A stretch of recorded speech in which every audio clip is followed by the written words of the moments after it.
Bonjour. Aujourd'hui, j'aimerais vous parler de mon vécu dans le monde d'amour censé nous libérer de la dureté du feu de la loi, qu'elle soit divine ou naturelle. Bien que je ne pense pas que les deux soient séparés. Les lois naturelles ne se sont pas inventées toutes seules. Le Créateur a ordonné tout ce qui existe et rien ne lui échappe, sauf, en partie, l'homme qui a son libre arbitre. Justement, grâce à ce libre arbitre, une partie de l'humanité a rejeté le Dieu d'Israël pour se fabriquer un Dieu appelé amour. Plus grand, plus haut que haut, mais sourd et muet, au grand désespoir de ceux qui se mettent sous sa protection. Ce Dieu d'amour, contrairement à ce que croient ses dévots, ce Dieu-là est de glace. Car pour tenir debout, pour pouvoir être érigé en statue, l'eau, qui symbolise la bonté, la douceur, l'amour, l'ouverture, la tolérance, doit se rigidifier, devenir de la glace. Alors ces baisers sont des brûlures ressemblant à celles du feu, mais un feu glacé. Le Dieu d'amour, devant lequel beaucoup se prosternent, n'est-il pas un Dieu pris dans la glace de la mort? Et toutes les circonvolutions trouvées pour contourner ce problème ne changent rien à ce que ressentent et subissent ceux qui vivent à son ombre. L'autosuggestion, ça marche un temps. Mais vivre dans un fantasme ne construit pas, ne répare pas, ne pardonne rien.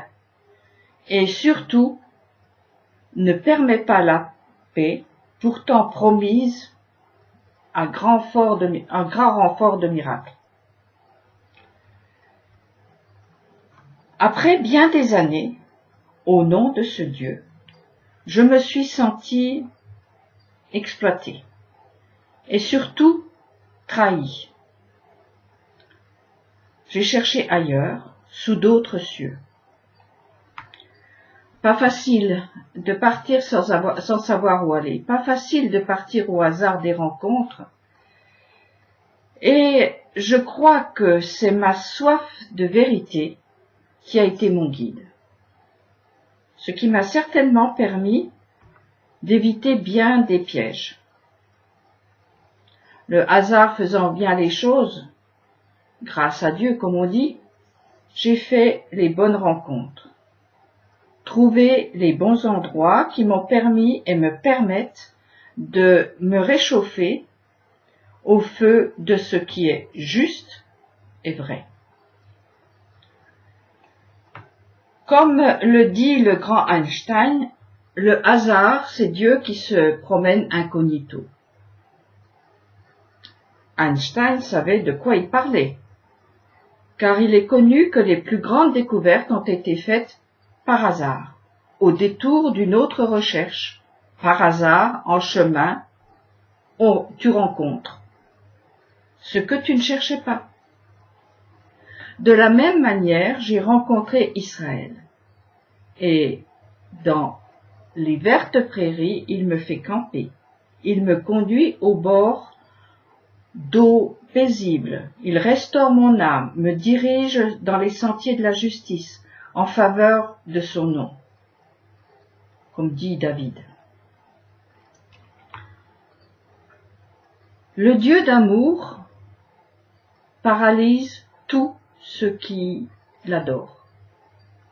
Il ne permet plus aucun mouvement juste. Sous son règne, la justice disparaît car il faut aimer, quoi qu'il en soit, jusqu'à aimer l'ennemi, la souffrance, le mal, surtout ne rien dire, laisser faire. Plus de loi, plus le feu des mots qui disent pour limiter, pour ordonner. Le laisser-faire au nom de l'amour fige tout mouvement, emprisonne chacun dans un mutisme qui ne peut engendrer que violence, une violence explosive. En effet, que répondre lorsque, à toute revendication légitime de justice, on vous affirme « tu ne m'aimes pas ». Quelle attitude avoir face à tous les coups qui humilient, détruisent l'identité, écrasent toute forme de respect de soi et des autres? Tu dois tendre l'autre joue, sinon tu manques d'amour. Se taire et encore se taire et se soumettre à ceux qu'il faut aimer sans limite. Il y a d'ailleurs, soit dit en passant, dans ce contexte d'amour, je trouve malvenu l'adage « ma liberté s'arrête où commence celle de l'autre ». Oui, ok. Mais quand l'autre prend toute la liberté et ne s'arrête pas où commence la mienne, comment on fait? Sortir de cette gangue d'amour glacé n'est pas facile, car instinctivement chacun va demander à l'autre, le prochain, de le réchauffer. Or cet autre, tout aussi glacé, va donner des baisers brûlants de froid. L'extérieur ne peut rien faire. Tout est gelé, aucun mouvement n'est possible. Les cœurs battent au ralenti et permettent à peine une survie minérale. Alors, où trouver la porte de sortie? Eh bien, la Torah d'Israël nous le hurle. Elle est en toi, tout au fond. Traduisez, soyez, sois toi. Tout le problème sera d'apprendre. Qu'est-ce que l'homme dont Dieu prend soin? Laisse les religions qui étouffent ce que tu es. Tu es un être qui a reçu un souffle d'éternité. Ce souffle est le point d'équilibre entre les extrêmes que sont l'amour sans loi et la justice sans miséricorde.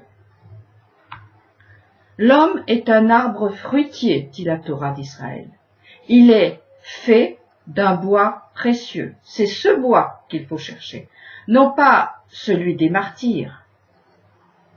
C'est en apprenant de quoi nous sommes faits et d'où nous venons, c'est en allumant le feu de la vérité, gardé par les maîtres d'Israël, que la glace qui nous emprisonne fondra. La glace redeviendra l'eau dont chacun a besoin pour vivre. Quand j'évoque les maîtres d'Israël, je pense aux maîtres authentiques, bien entendu. Mon ami, si tu as pris conscience de la supercherie de ta religion Kudjat, et le courage de chercher la deuxième jambe en allant vers toi, comme cela a été dit à Abraham, qui voulait sortir de l'idolâtrie. Et sache que déjà un feu couve sous l'eau gelée. De là jaillira la vie. Ésaü, le père de notre civilisation, n'a vu venir que la mort au bout du chemin. Il a regardé en direction du soleil couchant, à l'ouest, vers l'Occident. Entre parenthèses, n'est-il pas symptomatique que partout dans nos pays occidentaux, sur les chemins, aux croisements, sur beaucoup de hauteur, se dresse le bois de la mort avec son martyr glacé, comme pour dire « la mort est au bout du chemin, à la croisée des routes ». Est-ce là notre horizon, comme l'était celui d'Ésaü? Or, la dynamique, La vie est à l'Orient, là où le soleil se lève et réchauffe le monde. Réveille-toi, ô mon âme, réveillez-vous, ô lutte et harpe. Je veux réveiller l'aurore, dit David, le descendant de Jacob devenu Israël, après avoir lutté jusqu'à l'aurore contre l'esprit de mort de son frère Ésaü. La bonne attitude est de chercher l'équilibre entre le feu et l'eau avec les maîtres d'Israël, fils de Jacob. Ils ont lutté et luttent encore pour être et rester vainqueurs de cet esprit qui veut détruire la vie. Ils nous montrent le chemin, malgré leur boiterie qui n'est pas la moindre de leur imperfection. Les Hébreux ont passé l'eau et le feu. Ils sont restés vainqueurs. Je vous cite les plus connus. Abraham, Noé, Moïse, Daniel et ses compagnons, Jacob bien sûr, tout le peuple sorti d'Égypte devant la mer des Joncs, devant le Jourdain, dans le désert pendant 40 ans et récemment dans l'enfer des camps nazis, ou encore les guerres actuelles où le feu des armes de haine veulent anéantir tout espoir de paix. Entre le feu et l'eau, il y a un chemin secret, caché, où ces deux énergies antagonistes peuvent se rencontrer et former un arc-en-ciel de 70 formes de vie. Ces 70 facettes de la vie sont les filles des mots d'amour prononcés par le Créateur, soit la lumière. Dans cet entre-deux, entre l'eau et le feu, entre l'amour et la loi, les filles de Jérusalem, les nations, et les filles de Sion, Israël, danseront ensemble, car elles seront dans l'équilibre, le rythme, l'harmonie de la justice et l'amour, enlacées dans un flot de vie. Paix sur Israël, l'homme qui a su concilier l'eau et le feu. La vie est dans le mouvement, c'est un fleuve à traverser sans se noyer ou se brûler. Passer sans trépasser. Le peuple d'Israël avec ses guides, ses maîtres, ses bergers, certains de ses rois l'a fait, et est sorti vainqueur de cet antagonisme. L'incarnation de ce passage réussi est Jacob, devenu Israël, lors de sa lutte avec l'ange de feu, après avoir passé le torrent de Jabbok. À nous de suivre, d'apprendre à traverser, car ils nous ont montré que c'est possible, pas par la force, ni par l'intelligence, mais par l'esprit d'éternité. Je vous souhaite une bonne semaine et espère vous retrouver la semaine prochaine.